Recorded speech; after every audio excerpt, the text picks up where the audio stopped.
Welcome to my mini blog guys. তো আজকে অনেক দিন পর শুটে যাচ্ছি, তো ভাবলাম ব্লগটা শেয়ার করেই দিই। আর বাইরে এতটা গরম না, সত্যি বলবো বেরোতে ইচ্ছা করে না, পুরো দই বড়া করে দেওয়ার গরম। আর এটা না যে আমাদের ছাড়া শ্যুটটা হবে না। তো ফাইনালি রেডি হয়ে গেছি। এই যে এটা ছিল আমার ফাইনাল লুক। অ্যাকচুয়ালি সিকোয়েন্সটা ছিল একটা বিয়ে বাড়ির বাঙালি বউ, ঠিক আছে, আই হোপ আমাকে বাঙালি বউ লাগছে। তো এই যে শ্যুট চলছে এখানে। শ্যুটের পরে দেখতেই পাচ্ছ আমার অবস্থাটা কেমন হয়েছে এই গরমের মধ্যে। দেখো আমার কোফের তলায় জল জমে গেছে।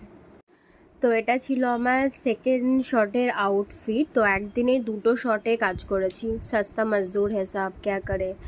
তো যাই হোক, আমি না বেশি শ্যুটের ভিডিও এই কারণে নিতে পারি না, because we are not allowed to take ওই শ্যুট করা ওখানে মোবাইল নিয়ে, আর অতটা টাইমও থাকে না গো, তাই জন্য আর দেখানো পসিবল হয়ে ওঠে না। ফাইনালি শ্যুট শেষ হলো, আমরা জাস্ট ওয়েট করছিলাম প্যাক আপ শোনার জন্য।